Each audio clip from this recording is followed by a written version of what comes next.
अस्सलाम वालेकुम के नावल्स पर आप सबको वेलकम। एक खूबसूरत नावल के साथ हाजिर हैं जिसका नाम है बहुत सी अनकही बातें।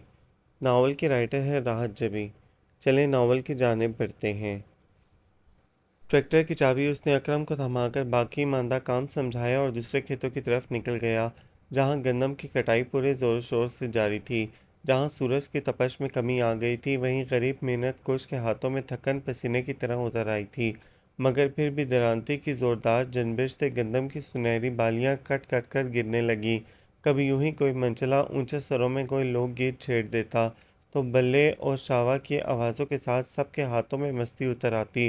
अरसलान ने गिरबान के ऊपरी दो बटन खोलकर गिरबान को झटकते हुए पसीना खुश्क करने की कोशिश की। मिजारियों की कमीज पसीने में भीग के जिस्मों से चिपक गई थी। कई किसान कमीज उतारे हर किस्म की गर्मी से बेनियाज काम में मसरूफ थे। अरसलान जावेद ने रुककर काम की रफ्तार का अंदाज़ा लगाया और मज़ीद हिदायत देता बाग की तरफ निकल आया। यहाँ एकदम से ठंडक का एहसास हुआ। बाग के ऐन दरमियान से छोटी सी नदी बहती आ रही थी जिसने बाग को दो हिस्सों में तकसीम कर दिया था। वो नदी के किनारे बैठकर कमीज के बाजू चढ़ाने लगा। ओ अरसलान पुत्र, बाग का रखवाला इसे देखकर इसके पास आ गया। अस्सलाम वालेकुम नूरे चचा, क्या हाल है? अरसलान ने एक लम्हे को रुक कर इसे देखा। बस पुत्र, बड़ा करम है सोने रब का। और इस बार बाग का क्या हाल है? अरसलान ने नदी के ठंडे पानी से दोनों हाथों में पानी लेकर मुंह पर छपाके मारे और गीले हाथों से बालों में उंगलियां फेरता खड़ा हो गया। नूरे चाचा ने कंधे से साफा उतार कर इसकी तरफ बढ़ाया मगर उसने मना कर दिया। बड़ा करम है, दशहरी, अनवर, टूल और देसी सब लदे हुए हैं, बस लंगड़ा मार खा गया है। चाचा नूरे ने अपने मखसूस अंदाज में आमों की मुख्तलिफ किस्मों का नाम लेकर बताया तो अरसलान उसके साथ चलता हुआ दरख्तों का जायज़ा लेने लगा। अरसलान बाऊ, ओ अरसलान बाऊ, बरकत बड़ी दूर से भागता चला आया। और सुनाओ चाचा, उमर हयात का क्या हाल है? अरसलान ने बरकत को देखकर इसके बेटे का पूछा। रब के फजल से वो भी ठीक ठाक है, तुझे बहुत याद करता है। सुबह आया था तेरी तरफ, मिला नहीं। नूरे के बेटे उमर हयात और अरसलान का बचपन एक साथ गुजरा था। बस एक ही फ़र्क था कि अरसलान मालिक और उमर मुलाजिम का बेटा था। मगर चौधरी जावेद और अरसलान ने अपनी इंसान दोस्ती की बिना पर कभी भी यह फ़र्क महसूस नहीं किया था। नूरा उनका बहुत पुराना और वफादार मुलाजिम था और फिर दोस्ती का रिश्ता तो इन तमाम ऊंच नीच से बालातर होता है। बस चाचा, मैं तो सुबह से इधर हूँ ज़मीनों पर। शहर से आता हूँ तो बहुत से काम मुंतज़र होते हैं। अरसलान बरकत की तरफ मुतवज्जा हुआ जो उनके करीब आ गया था। अरसलान भाऊ, शहरों पर रोने आए ने, शहर से मेहमान आए हैं। उसने करीब आकर कामती आवाज़ में कहा। अच्छा चाचा, फिर मैं चलता हूँ। अरसलान ने नूरे की तरफ देखते हुए कहा। माशाल्लाह, बड़ा ही बीबा पुत्र है चौधरी जावेद का। शहरी बहू वाली तो कोई बात ही नहीं। पिंड आता है तो सारे काम अपने ज़िम्मे ले लेता है। अभी कल आया था, आज सारा दिन ज़मीनों पर गुजारा है। फ़ौरन इसकी तारीफ में रद्दबलसान था कि अरसलान उसकी गोदों में खेला था। नदी यहाँ से घूमकर हवेली के सामने से गुजरती चली जा रही थी। हवेली के बाहर दो गाड़ियाँ खड़ी थीं और नदी किनारे शहतूत के दरख्तों के नीचे देसी मुर्ग ज़िबा किए जा रहे थे। वो नदी क्रॉस करके अंदर आ गया। हवेली के खुले सहन में झाड़ू लगाकर पानी का छिड़काव कर दिया गया था। दो बड़े बड़े एयर कूलर फिजा में गर्मी के असरात दूर कर रहे थे। आंगन में चारपाइयाँ और कुर्सियाँ बिछी थीं जिन पर बैठे मेहमानों की शरबत से तवाज़ा की जा रही थी। अस्सलाम वालेकुम। उसके खुशदिली से किए गए सलाम के जवाब में खुशगपियों में मसरूफ़ सब लोग चौंक गए। अस्सलाम वालेकुम भाई, आप कहाँ गुम थे? लड़कियों की चहकती हुई आवाज़ें। वो खुशदिली से सलाम का जवाब देकर बड़े और छोटे ताया से मिलने लगा। तकरीबन सभी लोग थे। अली, एहसन और ज़ेबा उसके बड़े ताया की औलाद थे और असद, शैला, फ़िज़ा और हारिस छोटे ताया की। अली से मिलते हुए वो बेख्तियार चौंक गया। जीन्स पर सफ़ेद कढ़ाई वाले कुर्ते और बड़े से दुपट्टे के साथ अपने घुंघराले बालों को बैंड में जकड़े वो ऐन एयर कूलर के सामने बैठी थी। हवा के ज़ोर से घुंघराले बालों की लटें उसके चेहरे पर बिखरने लगतीं। वो बिखरते बालों और उड़ते दुपट्टे में उलझी हल्की सी मुस्कुराहट होठों पर सजाए उसी की तरफ मुतवज्जा थी। गुज़रे माह व साल भी उसकी शबीह को अरसलान के जहन व दिल में धुंधला न सके थे। वो अब भी इतनी ही प्यारी थी। माजी का एक लम्हा अरसलान की आंखों में मुस्कुराने लगा जब 6 साला अरसलान ने उस नन्हे से वजूद को झूले में सोते देखकर उसके रुई जैसे गालों को छुआ था। अम्मी, ये इतनी सफ़ेद क्यों है? इसके मासूम सवाल पर अम्मी और सिदरत चची हंस दी। अम्मी, से हम ले लें? वो सुर्ख सफ़ेद सी स्याह बालों वाली गुड़िया उसे इतनी प्यारी लगी थी कि वो उसे किसी कीमत पर छोड़ने को तैयार न था। लो भाई सिदरा, तुम तो बेफिक्र हो जाओ, अब ये गुड़िया हमारी है, आखिर मेरे अरसलान ने खुद मांगा है इसे। अम्मी ने हंसकर कहा। अरसलान उसके मुन्ने मुन्ने हाथ छूकर देखने लगा। तुम्हारी ही है आपा, सिदरा चची ने खुशदिली से कहा। वो तो जैसे दीवाना हो गया। अली या एहसन में से कोई उसे उठाता तो वो लड़ लड़ पड़ता। ये सिर्फ मेरी गुड़िया है।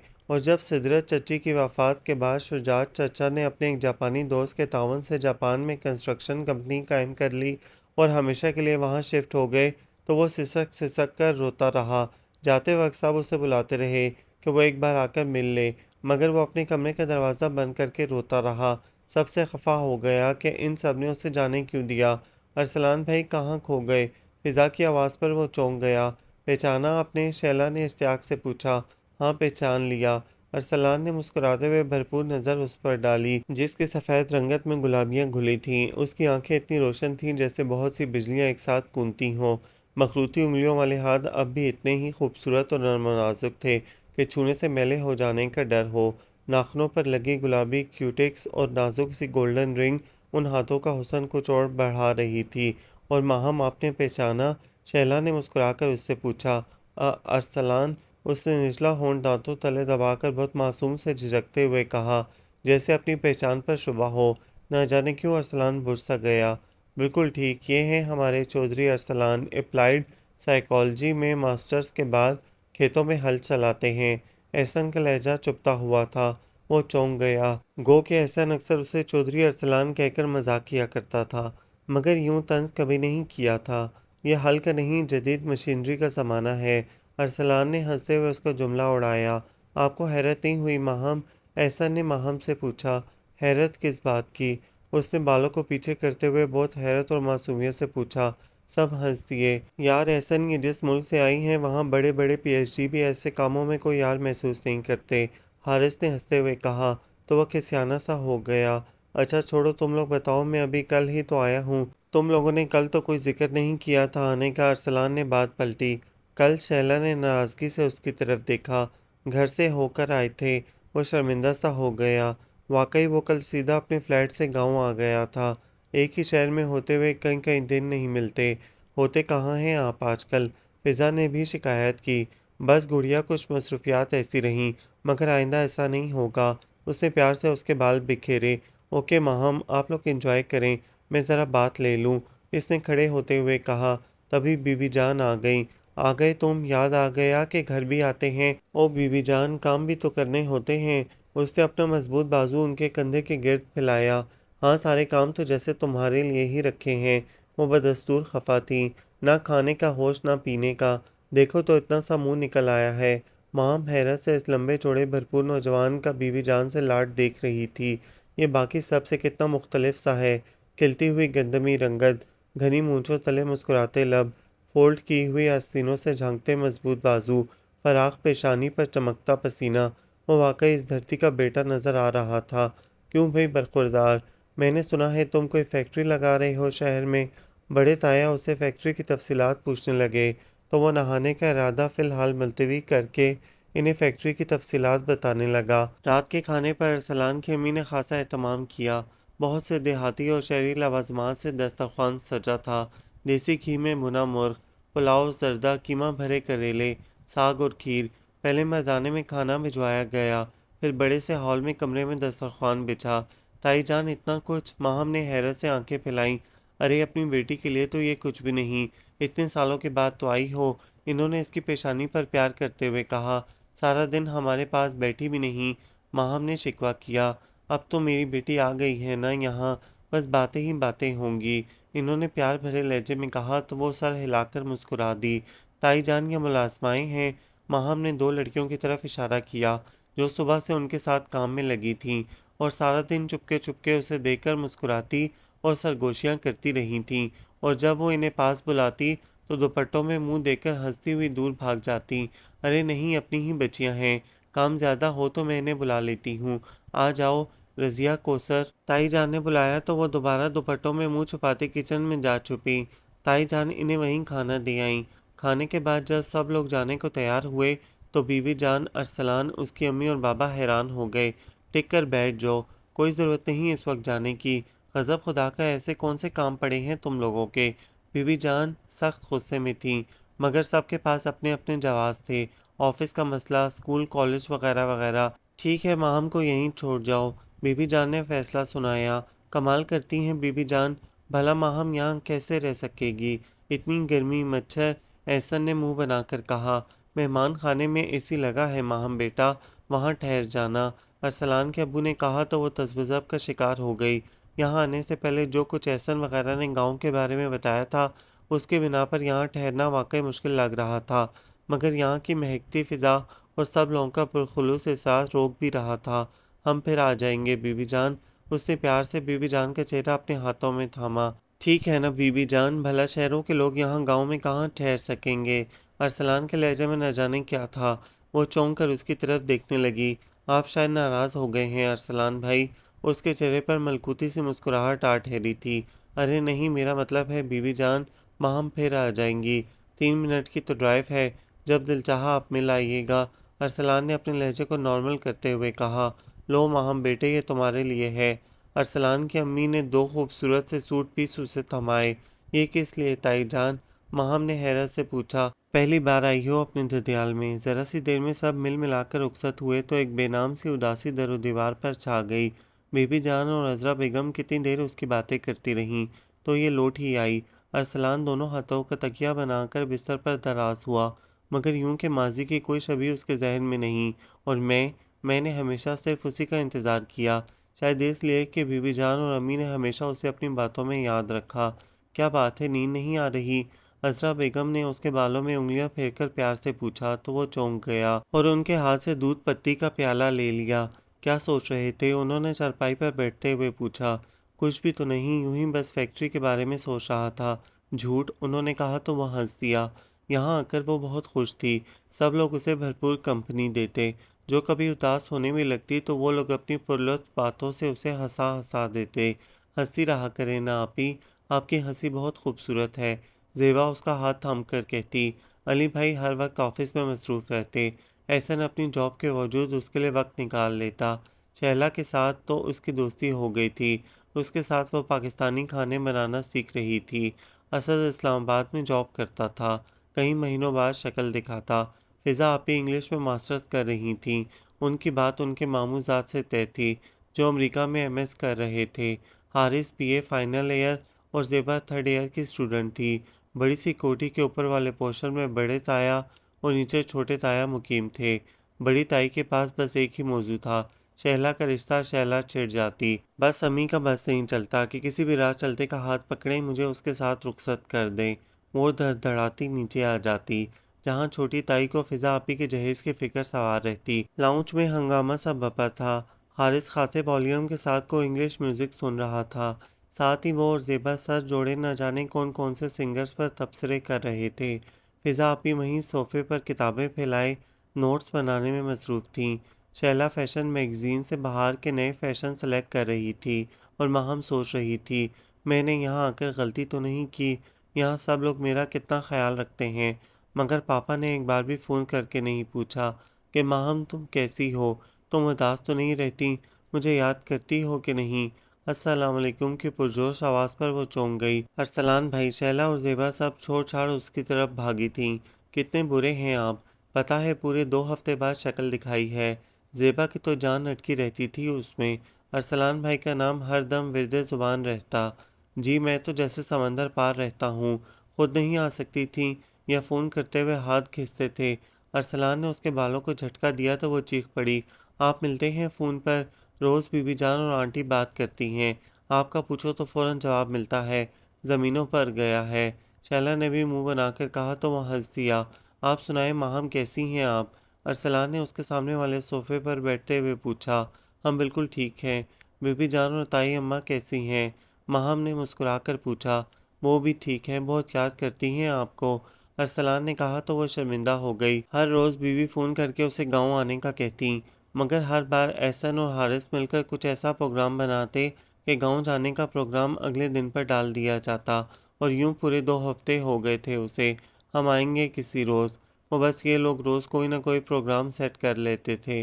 वो हम का सीगा इस्तेमाल करके इतनी मासूमियत से बात करती कि सामने वाला बेख्तियार मुस्कुरा उठता। बीबी जान का तो इसरार था कि आपको आज ही गांव आना है। अरसलान ने बीबी जान का पैगाम दिया। अरे भाई, आज कैसे जा सकती हैं? ऐसा ने अंदर आते हुए कहा। वो आखिरी जुमला सुन चुका था। आज तो हमारा प्रोग्राम माहम को शाही किला दिखाने का है। शाम को अलहमरा में म्यूजिकल शो और इसके बाद चाइनीज़। ऐसा ने पूरे दिन का प्रोग्राम एक पल में सेट कर लिया। बल्कि तुम भी साथ चलो, ज़रा मज़ा रहेगा। ऐसा ने ऑफ़र की। नहीं, मुझे तो कुछ काम है, फैक्ट्री के मामलात देखने हैं। फिर फसल की कटाई का काम शुरू हो चुका है तो कम ऑन यार। ऐसा ने मुंह बनाते हुए उसकी बात काटी। कितने बोर हो गए हो तुम? कभी इन ज़मीनों फसलों से बाहर निकल कर भी देखो। ज़िंदगी इससे भी खूबसूरत चीज़ का नाम है। वो तुम्हारी तरह फारिग नहीं है और ना ही काम को बोझ समझता है। उसे अपने काम से मोहब्बत है। फिज़ा आपी ने पहली बार किताब से नज़रें उठाकर कहा। मोहब्बत करने के लिए इंसान क्या कम है? एहसन ने एक नज़र माहम के चेहरे पर डालकर कहा। वो जानबूझकर अरसलान को इस बहस में लपेट रहा था। अरसलान इंसानों से भी मोहब्बत करने में तुमसे ज़्यादा सच्चा और खरा इंसान है। उसकी मोहब्बत में कभी कोई खोट हो ही नहीं सकता। फिज़ा आपी ने किताबें समेटने के साथ साथ एक ही जुमले में बहस को भी लपेट दिया। आओ अरसलान, तुम्हें खाना निकाल दूँ। फिज़ा आपी ने कहा। वह जानती थी इस वक्त वो खाना खाकर नहीं आया होगा। अरसलान फ़िज़ा आपी के साथ किचन में आ गया, जबकि एहसन बदमज़ा सा होकर इन लोगों के साथ आज का प्रोग्राम डिस्कस करने लगा। तुमने नोट किया अरसलान? फ़िज़ा आपी ने टेबल पर बर्तन लगाते हुए पूछा। क्या? अरसलान ने चावल प्लेट में निकालते हुए कहा। मुझे माहम कुछ परेशान परेशान सी लगती है। फ़िज़ा ने जग मेज़ पर रखकर पुरसोच अंदाज में कहा, तो उसका हाथ एक लम्हे को रुक सा गया। परेशान परेशान क्यों होने लगी? मैंने तो ऐसा कुछ नहीं महसूस किया। तुम इससे मिले ही कहाँ हो? तुमने तो ये भी नहीं देखा होगा कि जब वो परेशान होती है तो उसकी आंखों की रोशनियां एकदम से बुझ जाती हैं। फिज़ा आपी ने उसे छेड़ा तो वो हंस दिया। मगर मैंने इन रोशनियों को कई बार बुझते देखा है। तुमने तो शायरी शुरू कर दी। अरसलान ने हंसकर कहा। फिज़ा उससे 1 साल छोटी थी, मगर उसने हमेशा अरसलान को बड़ी बहनों की तरह ट्रीट किया था। अरसलान भी अपनी हर बात उससे शेयर करता था। वो बैठे बैठे कहीं खो जाती है और शुजात चचा ने उसके आने के बाद सिर्फ एक बार फ़ोन किया और सिर्फ अब्बू से बात करके यही पूछा कि माहम खैरियत से पहुंच गई है, और माहम से कोई बात भी नहीं की। ये बात हैरान कौन नहीं, फ़िज़ा की बात पर वो भी कुछ परेशान हो गया। तुमने माहम से पूछा? नहीं, मुझे अच्छा नहीं लगा, न जाने क्या बात है। फिर मेरा ख्याल है वो खुद ही किसी न किसी पर एतबार करके अपनी प्रॉब्लम शेयर करेगी। आखिर हम गैर नहीं, उसके अपने हैं। फिज़ा ने कहा तो वो सर हिलाकर रह गया। एक बात और भी है। अब क्या है? अरसलान ने चम्मच रखकर बेचारगी से कहा, तो वो हंस दी। अब देखो, यहाँ तो हर तरफ इस बात का चर्चा है कि तुम्हारी और माहम की निस्बत बचपन से तय है, और माहम के आने पर यह बात सारे ख़ानदान में दोहराई जा रही है, जबकि माहम इस बात से अक्सर लाइल्म है। पहले अम्मी अबू का ख्याल था कि शुजात चचा ने माहम को इसलिए पाकिस्तान भेजा है कि इसकी और तुम्हारी शादी तय कर दी जाए, मगर इन्होंने फ़ोन पर इस किस्म की कोई बात ही नहीं की। फिज़ा ने कहा। हो सकता है वो खुद ऐसी बात ना करना चाहते हों, और फिर कोई वाज़िया निस्बत भी तो तय नहीं हुई।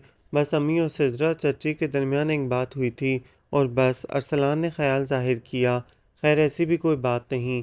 अम्मी बताती हैं बाद में बाकायदा तुम्हारी अम्मी अबू ने शुजात चचा और सिद्रा चची से बात की थी, दादाजी और बीबी जान के सामने, और किसी को भी इस पर एतराज़ नहीं था। अगर शुजात चचा भाइयों से कोई बात नहीं करना चाहते तो बीबी जान के ज़रिए तो कहलवा सकते थे। वो तो उनकी माँ है। फिज़ा ने कहा तो वो कंधे उचकाकर खड़ा हो गया। बहरहाल आपी, बेहतर तो यही है कि माहम पर ज़बरदस्ती ये फ़ैसला मुसल्लत न किया जाए। उसकी परवरिश किसी और माहौल में हुई है। वो अच्छा बुरा ज़्यादा बेहतर तौर पर समझ सकती है। बल्कि ज़्यादा बेहतर है कि इस बात का इसके सामने ज़िक्र ही ना किया जाए। और अगर वह कोई और फ़ैसला करे तो मेरा मतलब है आजकल एहसन खासा वक्त घर पर गुजारने लगा है।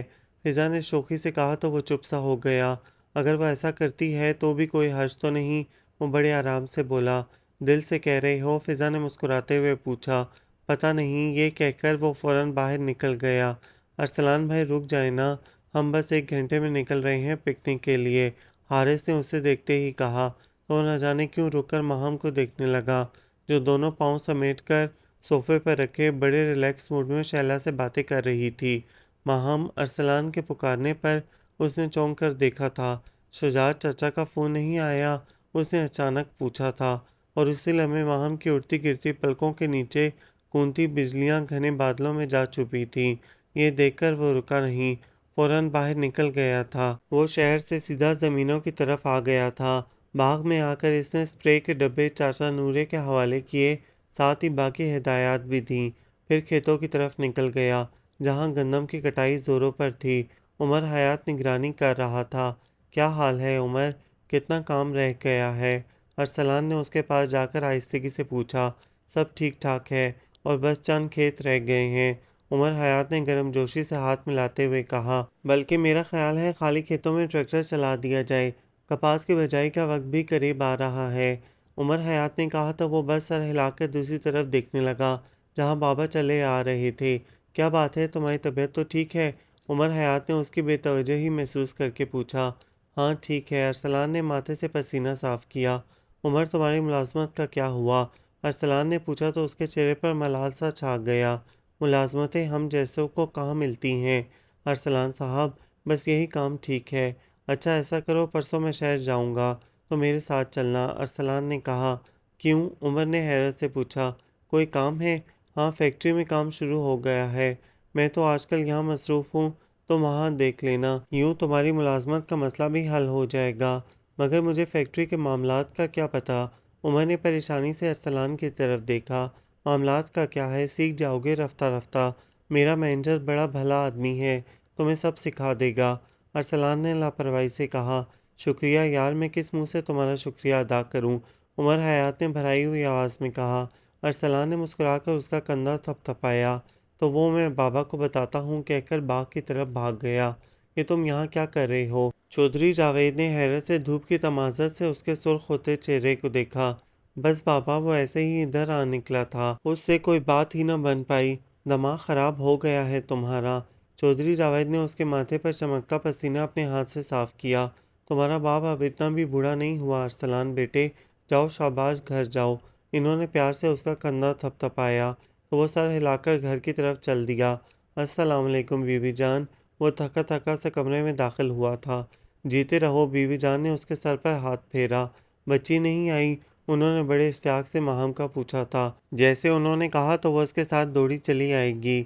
अब अगर वो बच्ची नहीं आना चाहती तो क्या मैं उसे गोद में उठा कर लाऊं? वो तो पहले ही उलझा हुआ था, चिढ़कर बोला। बीबी जान हक्का बक्का रह गई। अजरा बेगम ने बड़ी मुश्किल से हंसी जब्त की थी। क्या बक रहे हो अरसलान? उन्होंने सरजश की। तो अम्मी, आप लोग ये क्यों भूल जाते हैं कि वो अब नन्ही बच्ची नहीं रही, बड़ी हो गई है, अपनी मर्जी की आप मालिक हैं, आना होगा तो आ जाएगी, उसने नाराज़गी से कहा। लो, ऐसे बुलाओगे तो भला क्यों आने लगी वो? बीबी जान ने भी नाराज़गी दिखाई। इन्हें अच्छी नहीं लगी थी अरसलान की ये बेजारी। बस हमें तो यूं ही बुलाना आता है, आना होगा तो यूं ही आ जाएंगी मोहतरमा। और बस अब यहाँ से कोई पैगाम नहीं जाएगा मोहतरमा के लिए।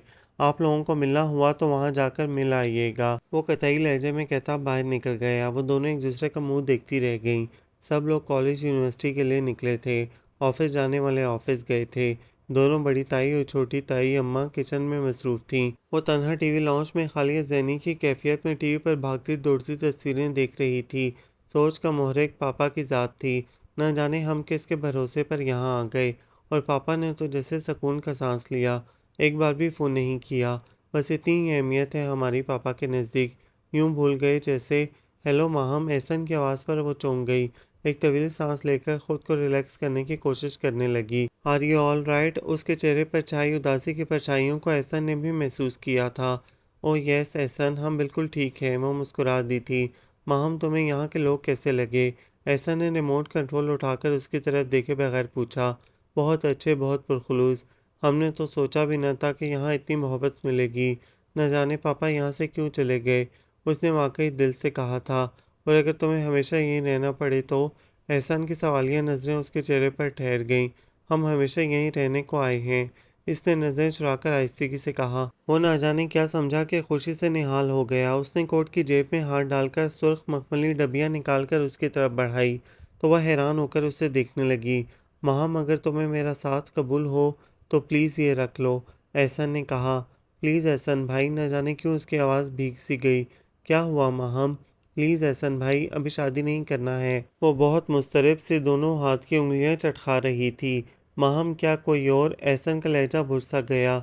एहसन भाई यकीन करें ऐसी कोई बात नहीं, हमें अभी शादी करना ही नहीं, हमने ऐसा कुछ भी नहीं सोचा। वो एकदम हाथों में चेहरा छुपाकर रो सी दी। प्लीज़ माहम इस तरह तो मत करो, अगर तुम नहीं चाहती तो ना सही, शायद तुम्हें मेरा यूं अचानक प्रपोज करना अच्छा नहीं लगा। अगर तुम कहो तो मैं अब्बू से कहता हूँ कि वो शुजात चचा से। फॉर गॉड सेक एहसन भाई, आप ये सब बहुत जल्दी कर रहे हैं, आप हमें यहाँ एडजस्ट तो होने दें, यहाँ के लोगों को समझने तो दें। वो बेचारगी से बोली तो वो खड़ा हो गया। ओके मैं चलता हूँ, तुम एडजस्ट हो जाओ तो फिर बात करेंगे। एहसन ये कहकर लंबे लंबे डग भरता बाहर निकल गया। बज़ाहिर उसने बात यूं ही अधूरी छोड़ दी थी, मगर दिल में मसमा में इरादा कर लिया था कि वो जल्द ही अपने वालिदैन से बात करेगा, कि उसके सामने अरसलान की ज़ात थी जो किसी भी लम्हे उसके मुकाबले आ सकता था। वो माहम को पसंद भी करता था और माहम के ज़रिए जापान में सेटल होने का गोल्डन चांस भी मिस नहीं करना चाहता था। तुम्हें ऐसा नहीं करना चाहिए था एहसन। फ़िज़ा को जब से एहसन की इस हरकत का इल्म हुआ था वो उसके पीछे पड़ी थी। ऐसा क्या कर दिया है मैंने जो सब लोग मेरे पीछे पड़े हैं? वो चिढ़कर बोला। तुम अच्छी तरह जानते हो कि तुमने क्या किया है। फ़िज़ा को सचमुच बहुत दुख हुआ था जब माहम ने साफ गोई से उसे एहसन के प्रपोज़ल और अपने जवाब का बताया था। जब फ़िज़ा ने यही बात एहसन की अम्मी को बताई थी तो वो भी परेशान हो उठी। आखिर ख़ानदान का मामला था, तभी उन्होंने फ़ौरन एहसन को अपने कमरे में तलब किया था। वो नहीं चाहती थी कि इस बात की भनक भी एहसन के अब्बू के कानों में पड़े। क्या किया है मैंने? बस शादी की ऑफ़र तो की है और ये कोई गुनाह तो नहीं। वो पैंट की जेबों में हाथ डालकर इत्मीनान से बोला। अरे ऐसा कभी होता भी है हमारे ख़ानदान में? फट से अंगूठी निकालकर लड़की की हथेली पर रख दी कि शादी करोगी मुझसे? ना किसी से पूछा ना बताया। सदीका बेगम कलस कर बोली। अम्मी छोड़े भी इन पुरानी बातों को। वो बेजारी से बोला। एहसन तुम अच्छी तरह जानते हो कि महाम अरसलान के साथ मंसूब है। फिजा ने दांत पीसते हुए कहा। उन दोनों की बचपन की मंगनी मायफोर्ड। उसने दांत कचकचा कर हथेली पर मुक्का जमाया। कौन करता है आजकल ऐसी बातें? आज के दौर में भले ना करें मगर हम खानदानी लोग हैं, और याद रखो अगर एक बार दिलों में कदूरतें आ जाएं तो कई रिश्ते ख़त्म हो जाते हैं। सदीका बेगम ने कहा। ठीक है, और अगर माहम खुद इनकार कर दे अरसलान से शादी के लिए तो? ऐसा ने कहा तो वो दोनों चौंक गईं। क्या माहम ने ऐसा कुछ कहा? फिजा ने हैरत से पूछा। वो क्या कहेगी जबकि अभी उसे कुछ पता ही नहीं, मगर कह तो सकती है ना? ऐसा ने कहा। उसे पूरा यकीन था कि माहम कभी गांव में रहना पसंद नहीं करेगी। जो गेम तुम खेल रहे हो ना एहसन, वो कभी कामयाब नहीं हो सकेगा, और मैं अच्छी तरह जानती हूँ कि तुम माहम से शादी क्यों करना चाहते हो। फिजा का लहजा तंजिया था। क्यों करना चाहता हूँ मैं माहम से शादी? एहसन की आवाज़ बुलंद होने लगी। इससे पहले कि फिजा कोई जवाब देती, ज़ेबा ने अंदर झांका। अम्मी हम मार्केट जा रहे हैं। क्यों? वो गुस्से में भरी बैठी थी। ओफ अम्मी, सुबह बताया तो था आपको, माम के लिए अच्छा सा ड्रेस लेना है परसों के डिनर के लिए।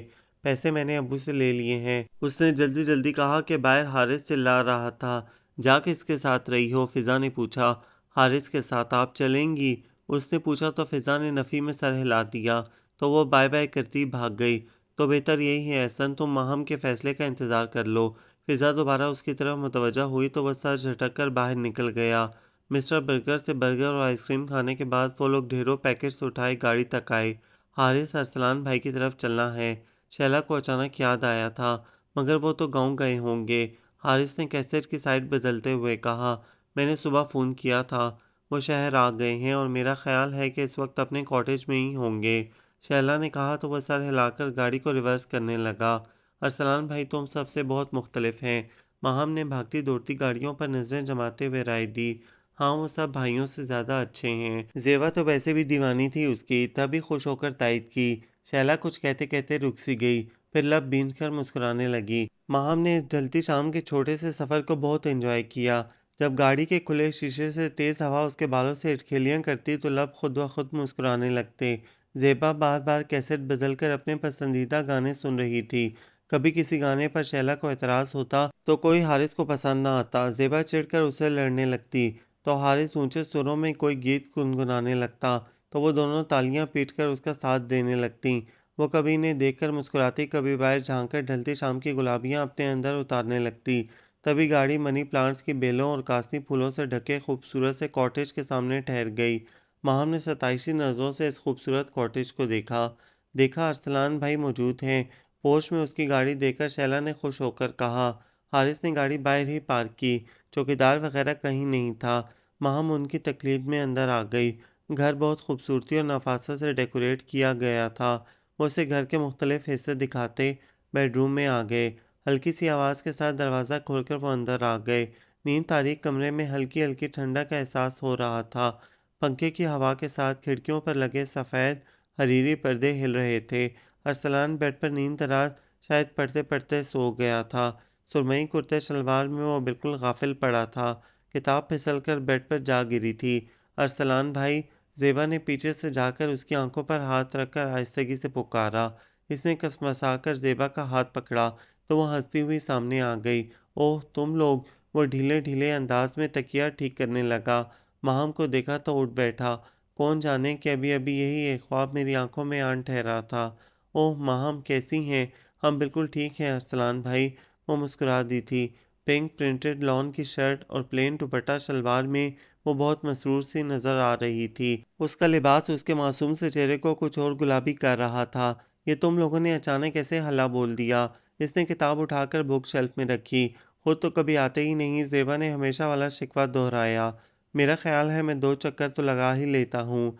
बाकी ये रह जाता है कि तुम यहीं शिफ्ट कर जाओ। वो बाथरूम की तरफ जाते हुए बोला। अरसलान भाई, हम आपके लिए एक खबर लाए हैं। हारिस बेतकल्लुफ़ी से उसके बेड पर दराज हो गया। आकर सुनता हूँ। वो बाथरूम में घुस गया। शहला उसकी किताबें देखने लगी। गीतों की दीवानी ज़ेबा डेक के पास रखे सफ़ेद फ्लोर कुशन पर धरना मारकर कैसेट्स खंगालने लगी। माहम कमरे की डेकोरेशन देख रही थी। हाँ बोलो, क्या खबर है? वो तौलिए से चेहरा साफ करता बाहर निकला। परसों हम माहम की आमद को सेलिब्रेट कर रहे हैं। आपके ज़िम्मे ये काम है कि ना सिर्फ आपने खुद तशरीफ़ लाना है, बल्कि बीबी जान, चच्ची जान और चचा जान को भी लाना है। शैला ने कहा। ठीक, और कुछ? अरसलान ने रूम रेफ्रिजरेटर का दरवाज़ा खोलकर फ्रूट की बास्केट और कोल्ड ड्रिंक्स निकाले। अब और कुछ नहीं। हारिस फ़ौरन उठ बैठा। शैला उसे घूरने लगी। इसकी क्या ज़रूरत थी अरसलान भाई? हम अभी बाज़ार से बहुत कुछ खा के आए हैं। माँ हम पहली बार मेरे घर आई है और हम ठहरे देहाती बंदे। किसी मेहमान को बगैर खातिर तवाज़ा के जाने दें, यह हमारी रिवायत नहीं। अरसलान ने कहा और किचन से गिलास लाकर टेबल पर रखने लगा। आप इसे घर कहते हैं अरसलान भाई? ज़ेबा ने हैरत से आंखें फैलाईं। तो क्या तुम्हें यह मुर्गी खाना नज़र आ रहा है?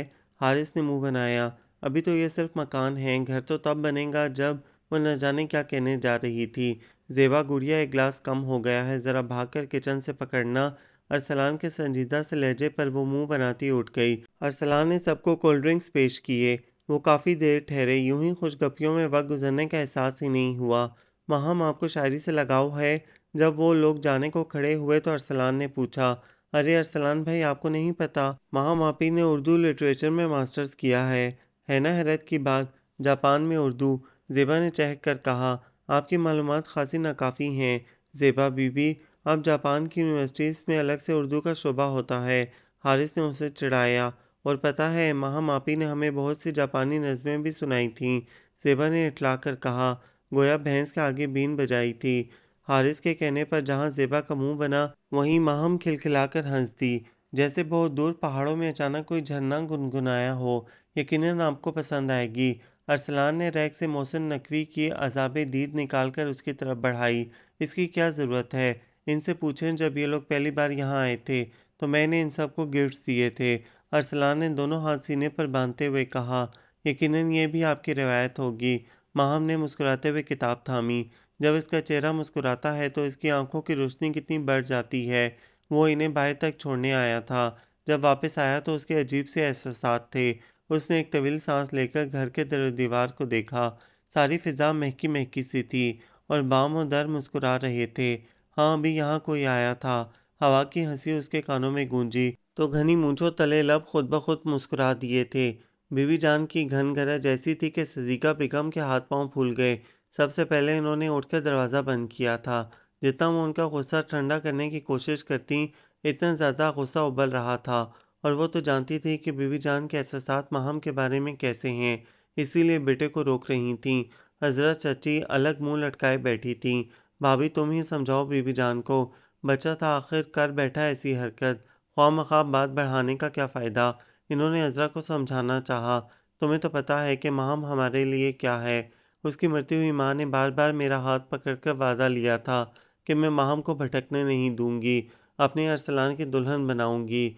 मर्द का क्या है, कल कल दूसरी शादी कर ले तो मेरी बच्ची तो रुल जाएगी।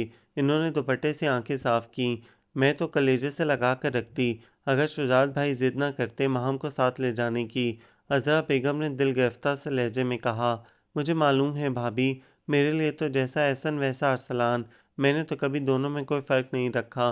बस अब बात यहीं ख़त्म करें। मैं तो वैसे भी शैला के लिए सोच रही हूँ। अगर बात बाहर निकली तो शैला क्या सोचेगी? बच्ची का दिल बुरा होगा भाभी। एहसन का क्या है, समझ जाएगा। इन्होंने रसानिया से समझाया तो वो चुप हो गई। बाहर लॉन में हंगामा सा बपा था। बहुत ज़्यादा मेहमान नहीं थे। बस यंग जनरेशन ने अपने अपने फ्रेंड्स को बुलाया और बाकी घर के अफराद थे, मगर सभी हंगामों के शौकीन। अरसलान अभी अभी पहुंचा था। मुख्तलिफ मेहमानों से मिलता वो अंदर की तरफ आ गया तो ज़ेबा रास्ता रोककर खड़ी हो गई। मेरा दिल चाहता है आपसे खूब लड़ूं। इतनी देर से आए हैं गैरों की तरह। खुदा के लिए लड़की, मुझे माफ़ कर दो। इसने दोनों हाथ जोड़कर बेचारगी से कहा, मैं जितना ज़्यादा मसरूफ़ हूँ आजकल, तुम इतना पीछे पड़ी हो। आजकल आपको मसरूफ़ नहीं रहना चाहिए ना। आपको चाहिए था कि कम से कम आज सबसे पहले तशरीफ़ लाते। वो न जाने इसे क्या समझाने की कोशिश कर रही थी, लेकिन चीफ गेस्ट तो सबसे आखिर में आते हैं। वो उसे बच्चों की तरह बहला रहा था। इस डिनर के चीफ गेस्ट आप नहीं, महाम आप ही हैं। इसने चिढ़ाकर इतला दी। हाँ वो तो हैं। वो गर्दन मोड़कर उसे देखने लगा, जो जाफरानी खूबसूरत से ड्रेस में सलीके से किए गए मेकअप के साथ अपने घुंघराले बाल शानों पर फैलाए सहज सहज कदम उठाती शैला के साथ सब मेहमानों से मिल रही थी। एक मलकूती सी मुस्कुराहट मुस्तकिल इसके होठों पर बिखरी थी। बाज़ लोग कितने खूबसूरत होते हैं ना, ज़ेबा ने कहा। हाँ, इसने तायीद की। जब मुड़कर देखा तो ज़ेबा उसे देख रही थी। पगली, इसने मुस्कुराकर इसके सर पर चपत लगाई। क्यों, आप खूबसूरत नहीं हैं? ज़ेबा ने मासूमियत से पूछा। बहनों को तो अपने भाई लगते ही हैं, बशर्त ये कि वो आप जैसे हों। ज़ेबा ने सताइशी नज़रों से उसे देखा। ब्लैक पैंट, सफ़ेद बराक शर्ट और ब्लैक टाई में वो आम दिनों से बहुत मुख्तलिफ और मुनफरिद लग रहा था। एकदम स्मार्ट और डिसेंट सा। स्याह कोट बेपरवाही से बाजू पर डाल रखा था। आपकी सारी खूबसूरती तो आपके पुरखुलूस अंदाज की है। कभी कभी मुझे हैरत होती है कि जो बात मैं अम्मी और फिज़ा आपी से भी नहीं कर सकती, वो बड़े आराम से आपसे कर लेती हूँ। ज़ेबा ने हैरत से आंखें झपकाईं तो उसे इस छोटी सी लड़की पर प्यार आ गया। भाइयों को बहनों का दोस्त होना चाहिए, तभी वो बहनों के प्रॉब्लम शेयर कर सकते हैं। ये बात आप असद और हारिस को भी समझा दें। उसने मुंह बनाया। इन्हें भी समझा देंगे, अब रास्ता भी छोड़ो। इसने कहा तो वो हंसते हुए माहम वगैरह की तरफ बढ़ गई। वो लॉन की तीनों सीढ़ियां अबूर करके आगे बढ़ा। तभी उसके पाँव के नीचे कोई चीज़ हल्की सी आवाज़ से टूटी थी। इसने फौरन पाँव हटाकर देखा। सुनहरी नाजुक सी पाजेब जगमग जगमग कर रही थी। उसके भारी बूट के नीचे आकर इसमें लगे मुन्ने मुन्ने से घुंघरू एक साइड से टूट गए थे। इसने झुककर पाजेब उठाई और बेख्तियार मुड़कर लॉन की तरफ देखा। उसी लम्हे माहम ने शैला के कान में कुछ कहा था। शैला ने घबराकर उसके पाँव की तरफ देखा था। न जाने क्यों अरसलान ने मुट्ठी बंद करके पैंट की जेब में घुसा ली और तेज़ी से अंदर की तरफ बढ़ गया। बहुत से खूबसूरत और मानूस से मंजर थे जो निगाहों के सामने से गुजरते चले जा रहे थे। दूर तक फैले सुनहरी और सब्ज रंग का खूबसूरत इम्तिजाज, गंदम की सुनहरी लहलहाती बालियां, मकई की नुखेज फसल, काटी हुई गंदम के गट्ठे बनाते किसान, खेतों में लगे थ्रेशर, नदी के किनारे कपड़े धोती औरतें और इनके गिर्द भागते दौड़ते पानी के छींटे उड़ाते नंग धड़ंग बच्चे, खेतों से वापस आती सरों पर लस्सी की गड़वी और चंगेर उठाती औरतें और आमों के बागार। ढलती शाम के पस मंज़र में यह सब कुछ बहुत रोमांटिक लग रहा था। और आसमान पर धब्बे जैसा चांद। रात के वक्त यही चांद आसमान के माथे का सिंगार था और इस वक्त यही चांद आसमान के सीने पर लगा दाग लग रहा था। माहम, क्या सोच रही हो? अरसलान ने सुस्त रवि से ड्राइविंग करते हुए पूछा। गांव की हदूद शुरू हो चुकी थी। हर गुजरने वाला हाथ के इशारे से सलाम करता तो वो भी मुस्कुराते हुए सर हिला देता। माहम एक तवील सांस लेकर उसकी तरफ मुतवज्जा हुई। कुछ परेशान हो? उसने दोबारा पूछा। नहीं तो, माहम ने दोनों हाथ गोद में रखते हुए विंड स्क्रीन पर नजरें जमाई। बाज़ लोगों के चेहरे इनके झूठ का साथ नहीं देते। वो हल्का सा मुस्कुराया था। हम कोई झूठ नहीं बोल रहे, वो चिढ़कर बोली। बहरहाल इसने बाएं हाथ से ड्राइविंग संभाल कर दायां हाथ शर्ट की ऊपरी जेब में डाला। क्या इसके लिए परेशान थी? अरसलान ने उसके सामने हाथ खोला। वो उसकी चौड़ी हथेली पर धरी सुनहरी पाजेब देखकर हैरान रह गई। ये आपके पास कहाँ से आई? अरसलान ने बस मुस्कुराकर इस बात में सर हिलाया था। माहम ने पाजेब उसकी हथेली से उठाकर दोनों हाथों में बींच ली। क्या बहुत अहम है ये? अरसलान ने पूछा। यह हमारी मामा की है, बस यही तो एक निशानी है उनकी हमारे पास। उस दिन सबके इसरार पर हमने पहन ली थी। हम वाकई इसके लिए बहुत परेशान थे, माहम ने मध्यम से लहजे में बताया। इस दिन ये हमारे मेरे जूते तले आ गई थी। अरसलान ने हंसकर कहा। वो समझी शायद उसके हम पर मजाक कर रहा है। खफगी से उसे देखकर बाहें झांकने लगी। उसने महसूस नहीं किया। आई एम सॉरी, मैंने उस दिन आपको बताया नहीं।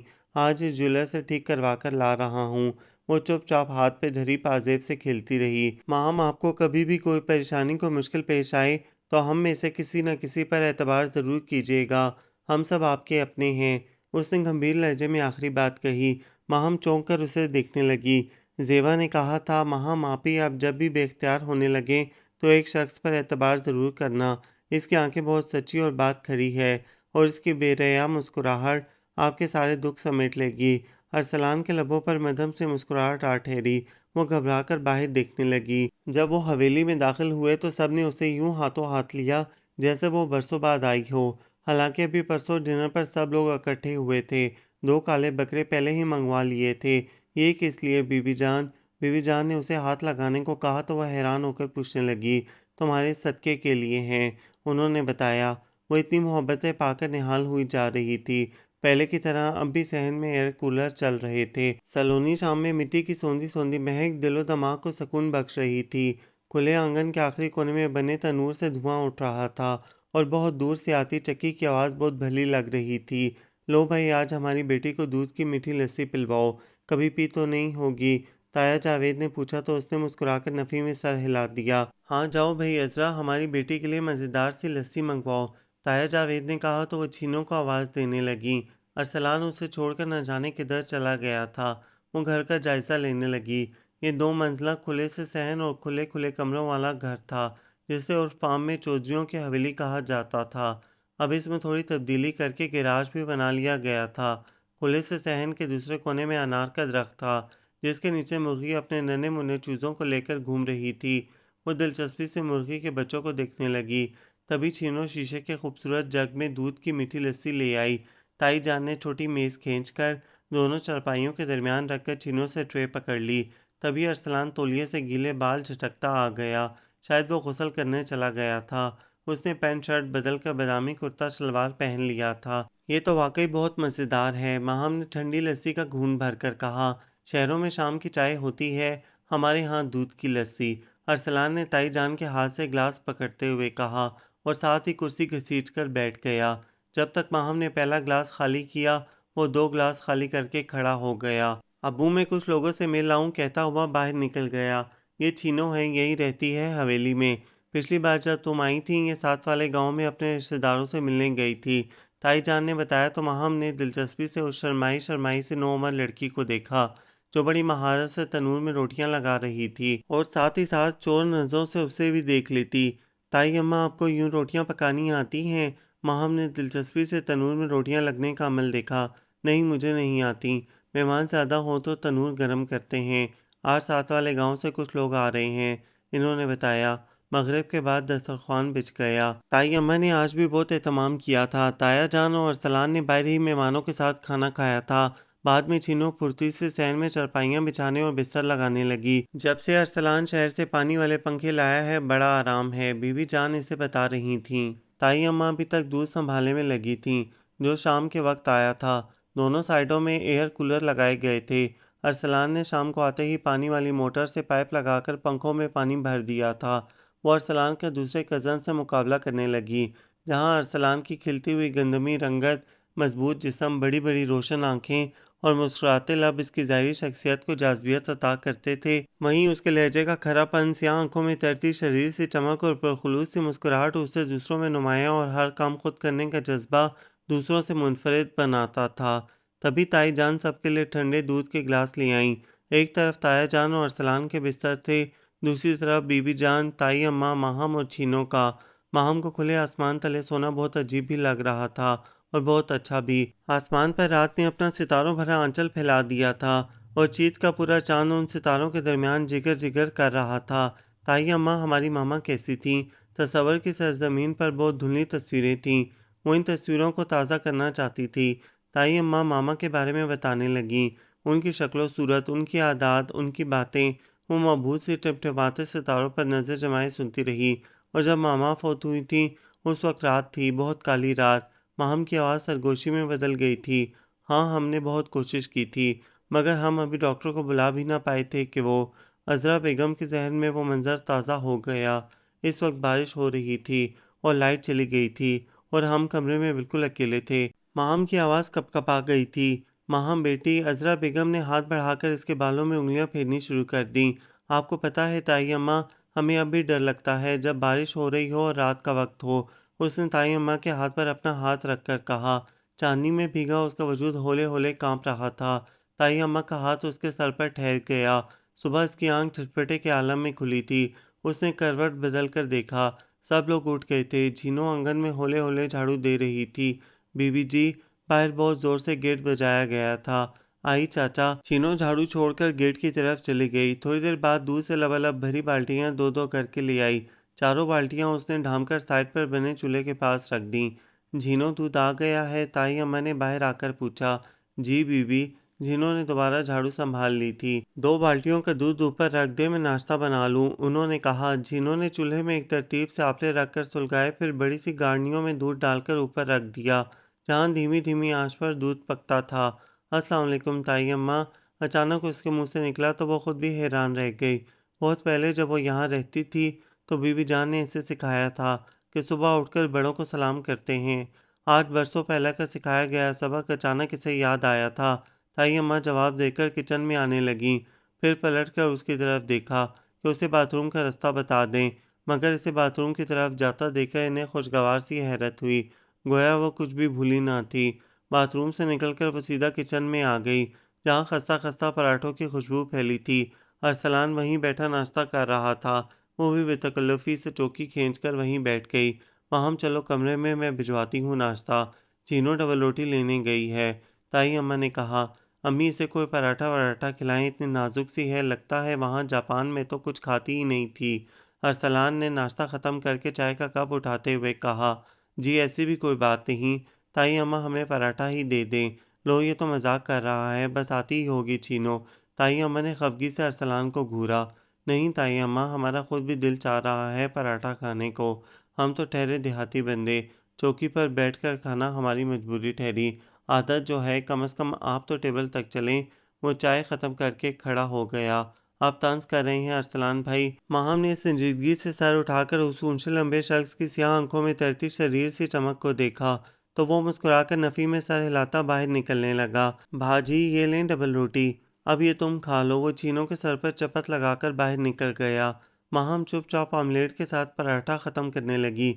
माहम बेटी, घर में कितने ही कमरे खाली पड़े हैं, तुम देख लो, फिर झीनों से कहकर अपना सामान लगवा लेना, ताई अम्मा ने कहा तो वह सर हिलाकर चाय कप में उंडेलने लगी।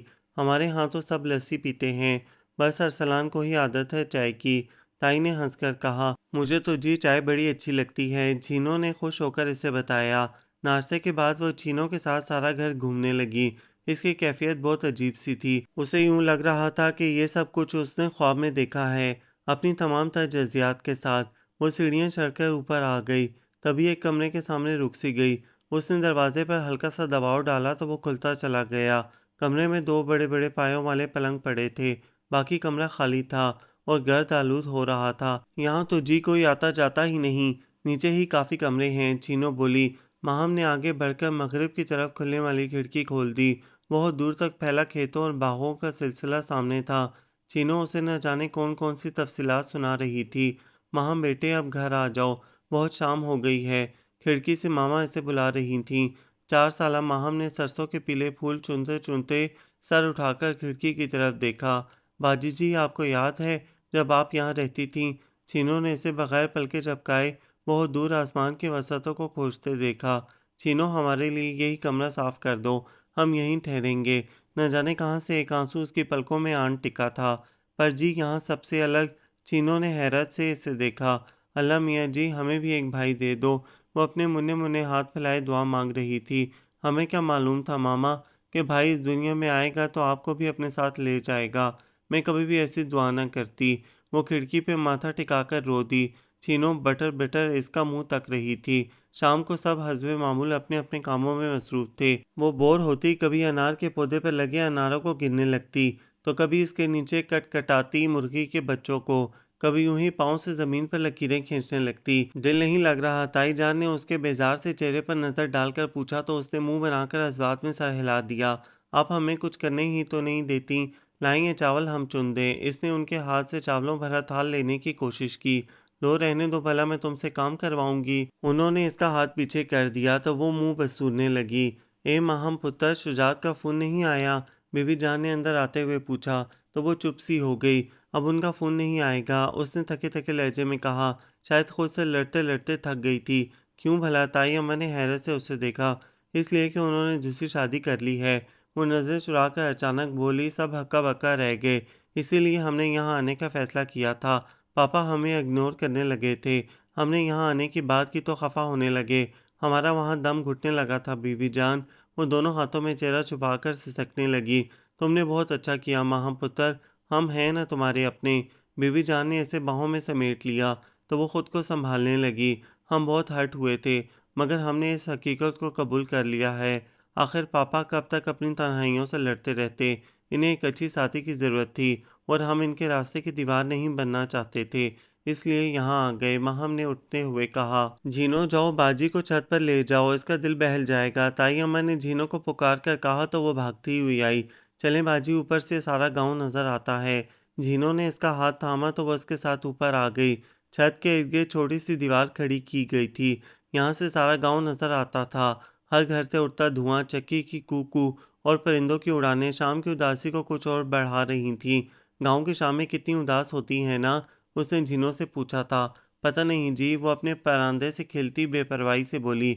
बाजी जी, आप अंग्रेजी नहीं बोलती? इसलिए कि जहाँ से हम आए हैं वहाँ अंग्रेजी नहीं बोली जाती। माहम ने हंसकर कहा। अच्छा जी, झीनों को हैरत हुई थी। बाजी जी, आप पैंट भी पहनती हैं? उसने इश्तियाक से पूछा तो माहम ने इस बात में सर हिला दिया। पता है, मुझे बहुत शौक है पैंट पहनने का। चीनों ने शर्मा लजाकर दुपट्टे का कोना मुंह में दबाकर कहा तो वो मुस्कुरा दी। अगली बार जब हम शहर जाएंगे तो तुम्हारे लिए भी ले आएंगे। हाय नहीं, अब्बा तो मेरी गर्दन दबा देगा। चीनों ने गर्दन पर हाथ रखकर कहा। हेलो, क्या हो रहा है? अरसलान सफ़ेद कॉटन के कुर्ता शलवार में गाड़ी की चाबी हाथ में घुमाता खुशगवार और लाइट से मूड में ऊपर आया था। कुछ नहीं, बस यूं ही। अच्छा, मैं शहर जा रहा हूँ, कुछ मंगवाना हो तो बता दो, अरसलान ने पूछा। इस वक्त भाई जी, झीनों ने हैरत से ढलती शाम की तरफ इशारा किया। हाँ, कुछ काम है तो? वो सवालिया नज़रों से माहम की तरफ देखने लगा। मंगवाना तो? वो शरारत से झीनों की तरफ देखने लगी और इसकी तो जैसे जान ही निकल गई। कुछ भी नहीं, वो खिलखिलाकर हंस दी, जैसे बहुत दूर चांदी की घंटियां बज उठी हों। तभी सड़क की तरफ से छोटा सा काफला आता नजर आया। माहम सामने की दीवार के पास आ गई। औरतें भी थी, बच्चे भी। एक ऊँट की महार थामे लंबा चोगा पहने दूसरे हाथ से कोई साज बजाता बहुत ऊंची आवाज़ में गा रहा था। इसकी आवाज़ में सोच था। इसकी बुलंद होती आवाज़ शाम के सन्नाटे को चीरती हर तरफ बिखर रही थी, जैसे सारी फिजा उस आवाज़ की लपेट में आ गई हो। मेरे हाथ कटोरा ए मांगा दा, मेरा पीर वली एना रावा दा, शाना वालिया पीरा पीरा हो पीरा। ये तो मैंने हारिस के पास सुना था। माहम ने मुड़कर अरसलान की तरफ देखा। हाँ, आजकल बहुत मकबूल है ये गीत, जबकि ये गीत सदियों से इन फिजाओं में रचा है। मेरे बचपन बल्कि बीवी जान के बचपन से ये गीत इन काफलों के साथ चला आ रहा है। ये लोग पीर साईं के दरबार पर मन्नतें मांगने जा रहे हैं, बस चेहरे बदल जाते हैं। ये गीत, ये सफ़र यूं ही रहता है। मेरे हाथ गरी दियाँ ठूठियाँ, मेरा पीर सच्चा ते मैं झूठियाँ। ओके माहम, फिर मैं चलता हूँ। वो कहकर एक लम्हे के लिए रुका, मगर वो चुपचाप दीवार पर कोनी टिकाए बाहर देखती रही। मेरी डाची दे गल विच टलियाँ, नी मैं पीर मनावन चलियाँ, शाना वालियाँ पीरा। काफिला गुजर गया था, मगर फिजा में अब तक इस गीत की बाज़गश्त सुनाई दे रही थी। उसने अरसलान की गाड़ी को बहुत दूर एक ह्योले की शक्ल में गुम होते देखा। बाजी जी ओ बाजी जी, झीनो उसे बुरी तरह झंझोड़ रही थी। क्या हो गया है? वो हड़बड़ाकर उठ गई। बाजी जी, बारिश आ गई है। तभी उसे एहसास हुआ बूंदाबांदी हो रही थी और हवा बहुत तेज थी। पूरा आसमान काली घोर चादर में लिपटा था। आंधी भी है जी, आप अपने कमरे में चलो। झीनो ने जल्दी जल्दी उसका बिस्तर लपेटकर कंधे पर रखा। ताई अम्मा और झीनो जल्दी जल्दी चीज़ें समेट रही थीं। अरसलान और ताया जावेद बैठक में चले गए थे। बीवी जान भी अंदर चली गई थीं। तभी अरसलान आकर पंखे अंदर करने लगा। बूंदें उसके वजूद को भिगो रही थीं। वो एक हाथ से उड़ते दुपट्टे और दूसरे से बालों को संभालते हुए न जाने क्यों वहीं खड़ी रही। माहम, यहाँ क्यों खड़ी हो? अंदर आ जाओ, आंधी बहुत जोरों की है। अरसलान ने हैरत से उसे वहीं खड़े देखा तो पुकार कर कहा। वो तज़ब्ज़ब के आलम में खड़ी रही। कमरे से आने वाली रोशनी उसके आधे चेहरे पर पड़ रही थी। अरसलान को वो खौफज़दा लगी। माहम, अंदर अम्मी के कमरे में चली जाओ। अरसलान ने 2 कदम आगे बढ़कर कहा तो वो चौंक गई। नहीं, झीनो हमारे कमरे में सो जाएगी। दुपट्टा ओढ़कर अरसलान के चेहरे से टकराया था। छीनो! अरसलान ने एकदम मुड़कर इधर-उधर चीज़ें समेटती छीनो को पुकारा। छोड़ो ये सब, माहम के साथ ऊपर जाओ। छीनो ने सब कुछ छोड़ा और उसके साथ ऊपर आ गई। वो कुछ लम्हे माहम को सीढ़ियाँ चढ़ते देखता रहा, फिर पलट गया। छीनो तो लेटते ही गाफिल हो गई, मगर वो पलंग पर बैठी शोरीदा सर हवाओं की उखाड़-पछाड़ सुनती रही। कमरे की खिड़की खुली थी, मगर वो खुद में हिम्मत नहीं पा रही थी, बल्कि खुली खिड़की के लरजते पट उसे कुछ और खौफज़दा कर रहे थे। वो खिड़की की तरफ देखने से भी गुरेज़ा थी। छीनो, उसने फंसी-फंसी आवाज़ में पुकारा, ये खिड़की बंद कर दो। छीनो के वजूद में कोई जुनबिश नहीं हुई। उसे छीनो के वजूद से भी खौफ आ रहा था। काश हम ताई अम्मा के पास चले गए होते। न जाने उस वक्त क्या समाई कि वो छीनो को लेकर ऊपर आ गई। हालांकि वो इस वक्त भी खौफज़दा थी। ऐन उसी लम्हे लाइट चली गई। छीनो, उसने पूरे ज़ोर से पुकारा। क्या हुआ बीबी? वो हड़बड़ाकर उठ गई। छीनो, लाइट चली गई है। इसकी आवाज़ कँपकँपा गई। ठहरो बाजी, मैं अभी मोमबत्ती लाती हूँ। छीनो जल्दी से बिस्तर से उतरकर बाहर निकल गई। न जाने कहाँ मर गई है। उसे शदीद प्यास का एहसास हुआ। अज़रा, मेरी माहम का ख्याल रखना। सिदरा ने अज़रा के दोनों हाथ थाम कर कहा। इसका चेहरा जर्द हो रहा था। सिदरा, ऐसी बातें मत करो। शुजात भाई डॉक्टर को लेकर आते ही होंगे। नहीं अज़रा, तुम वादा करो तो मेरी माहम को संभालोगी, उसे अपनी बेटी की तरह चाहोगी। वो मेरी बेटी ही तो है। अज़रा ने उसे तसल्ली दी। तभी बीवी जान की नज़र डरी सहमी माहम पर पड़ी। अज़रा, माहम को परे ले जाओ। नहीं, हम मामा के पास रहेंगे। वो मचल गई, मगर वो उसे गोद में उठाकर दूसरे कमरे में ले आईं। ताई अम्मा, हमें बहुत डर लगेगा, बाहर बहुत बारिश हो रही है। उसने सहमे हुए अंदाज में इन्हें रोका। ना मेरी चंदा बेटी, डरना नहीं, मैं अभी अरसलान को तुम्हारे पास भेजती हूँ। वो प्यार से कहकर बाहर निकल गईं। तभी कहीं नज़दीक ही बहुत ज़ोर से बिजली गिरी थी। 5 साला माहम ने चीखते हुए बाजू में चेहरा छुपा लिया। छीनो, कहाँ रह गई हो? उसने डरते डरते पाँव बिस्तर से नीचे उतारे और आहिस्तगी से चलती दरवाजे तक आई। तभी बादल जोर से गरजे। वो डर कर भागी तो सीढ़ियों से पाँव फिसल गया। उसने बमुश्किल दीवार का सहारा लेकर खुद को गिरने से बचाया था। उसके दरवाजे के पर जोर से बजे। मामा! वो दोनों हाथों में चेहरा छुपाकर चीखी। माहम! उसी लम्हे अंधेरे में भारी मर्दाना आवाज़ गूंजी। अरसलान भाई! माहम ने डरते डरते पुकारा। माहम कहाँ हो? घुप अंधेरे में बस आवाज़ उसकी रहनुमाई कर रही थी। अरसलान भाई! माहम ने दोबारा पुकारा था। डरो नहीं माहम, मैं हूं ना, हाथ आगे बढ़ाओ। अरसलान की नरम आवाज़ उसका हौसला बढ़ा रही थी। उसने अपना कांपता हुआ हाथ आगे बढ़ाया। दूसरे लम्हे उसका हाथ अरसलान के मजबूत हाथ में था। उसे यकदम से तहफ़्फ़ुज़ का एहसास हुआ। Take it easy, Aahista Aahista नीचे उतरो। वो उसके बाजू के सहारे एक एक सीढ़ी उतरती चली गई। तभी मद्धम से रोशनी हो गई।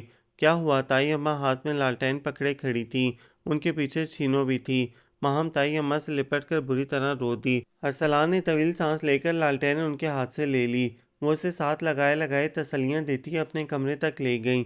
मैं शहर जा रहा हूँ, माहम चलोगी? वो उसके दिल बहलने के ख्याल से कह रहा था। वो बहुत मुज़हमिल और पसमर्दा सी नज़र आ रही थी। मुस्कुराहट के बगैर वो होंठ कितने अजीब लग रहे थे, और आंखें ऐसे जैसे आसमान पर काले घोर बादल आकर सारे सितारे छुपा दें। जर्द लिबास में इसका चेहरा जर्द सा हो रहा था। अरसलान का बस नहीं चल रहा था कि वो कहाँ से रोशनियाँ चुराकर इसकी आंखों में भर दे।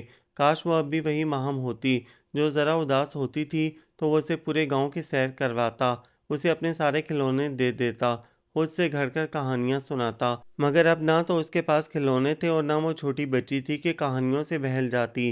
वो उसके साथ ही शहर आ गई। शैला, ज़ेबा और हारिस के पुरलुत्फ़ बातों की वजह से वो बहल ही गई कि पापा का फ़ोन आ गया। इत्तेफाक से रसीब भी माहम ही ने किया। पापा की आवाज़ सुनते ही वो फूट फूट कर रो दी। इन्हें भी अपने रवैये की बदसूरती का एहसास हुआ। कितनी ही देर उससे माजरत करते रहे और फिर वही इसरार के वापस आ जाओ। वो गुमसुम सी हो गई। अब ये हमारे इख्तियार में नहीं रहा, माहम ने कहकर फ़ोन बंद कर दिया। ऊपर से एहसन का इसरार कि वो जल्द कोई फ़ैसला करे। वो 2 दिन से ज़्यादा वहाँ ठहर न सकी। दोबारा गाँव आ गई। ताई अम्मा, हम गाँव की सैर कर आएं? उसने दुपट्टे पर कुरैशिया से बेल बनाती ताई अम्मा से पूछा। उनके पास ही अरसलान मुंह पर अखबार रखे लेटा था। हाँ हाँ, क्यों नहीं, उन्होंने खुशदिली से कहा। वो तो बस उसे खुश देखना चाहती थी। मगर जाओगी किसके साथ? छीनो भी न जाने किधर निकल गई है। वो एक लम्हे के लिए सोच में पड़ गई। अरसलान, उन्होंने अरसलान के चेहरे से अखबार हटाया। जाओ माहम को गांव की सैर करवा लाओ। वो उठकर बैठ गया। वो तो ठीक है, मगर वो खामोश निगाहों से ऐसे देखने लगा। जो वाइट जीन्स पर रेड खुले से कुर्ते, जिसके बाजुओं पर सिंधी कढ़ाई से बेलें बनी थी, और हमरंग बड़े से दुपट्टे को शानों पर फैलाए खड़ी थी। ऐसे ठीक है, उसने मासूमाना सी अदा के साथ सर पर दुपट्टा ओढ़कर इसकी तरफ देखा था। वो बेख्तियार नजरें चुरा गया। अम्मी छीनो आए तो इसे भी भेज दीजिएगा। अरसलान ने चप्पल पहनी और उसे साथ लेकर बाहर निकल आया। उसे यूं लगा था जैसे वो और माहम भरी दोपहर में कागज की कश्तियां लेकर सबसे नजर बचाकर बाहर निकले हों। वो बेख्तियार मुस्कुरा दिया। माहम ने हैरत से उसकी तरफ देखा। आह बचपन, ये दौलत भी ले लो, ये शोहरत भी ले लो, भले छीन लो मुझसे मेरी जवानी, मगर मुझको लौटा दो बचपन का सावन, वो कागज़ की कश्ती, वो बारिश का पानी। ना दुनिया का गम था न रिश्तों के बंधन, बड़ी खूबसूरत थी वो जिंदगानी। तुम्हें याद है माहम, वो सड़क अबूर करके नदी के पास आए थे। यहाँ इस पानी में हम कश्तियाँ तैराया करते थे और मामा बहुत डांटा करती थी। माहम ने खोए खोए लहजे में कहा। वो सुनहरी दिन झोंके की तरह उसे छूकर गुजरे थे। उसका दिल चाह रहा था कि उनका हाथ थाम ले, और मैं हमेशा अपनी कश्ती में पानी डाल दिया करता था कि कहीं तुम हार ना जाओ। वो एक छलांग में नदी अबूर कर गया था। उधर से आऊं? माहम ने उस तरफ इशारा किया जिधर चंद लंबी लंबी लकड़ियां रखकर गुजरने के लिए रास्ता बनाया गया था। वो तो टूट गया है, यहीं से आ जाओ। कुछ ज़्यादा चौड़ी तो नहीं? अरसलान ने कहा और ख़ुद मुंह मोड़कर पीपल की शाख तोड़ने लगा। माहम ने निगाहों से नदी की चौड़ाई को नापा, फिर आंखें बंद करके छलांग लगा दी। नदी तो पार हो गई, मगर पाँव फिसल गया। वो घुटनों के बल गिरी, मगर फौरन उठकर दोनों हाथ झाड़ने लगी। हमने पार कर ली, उसने खुश होकर बताया। जी, बहुत कमाल किया। वो बेख्तियार हंसा। आइए। माहम ने कुछ आगे जाकर दोबारा मुड़कर देखा तो ठिठक कर रुक गई। नन्हा सा बच्चा कमर पर उठाए, सर पर रोटियों की चंगेर रखे, वो औरत खरामा खरामा नदी पर बने पुल से गुजर रही थी।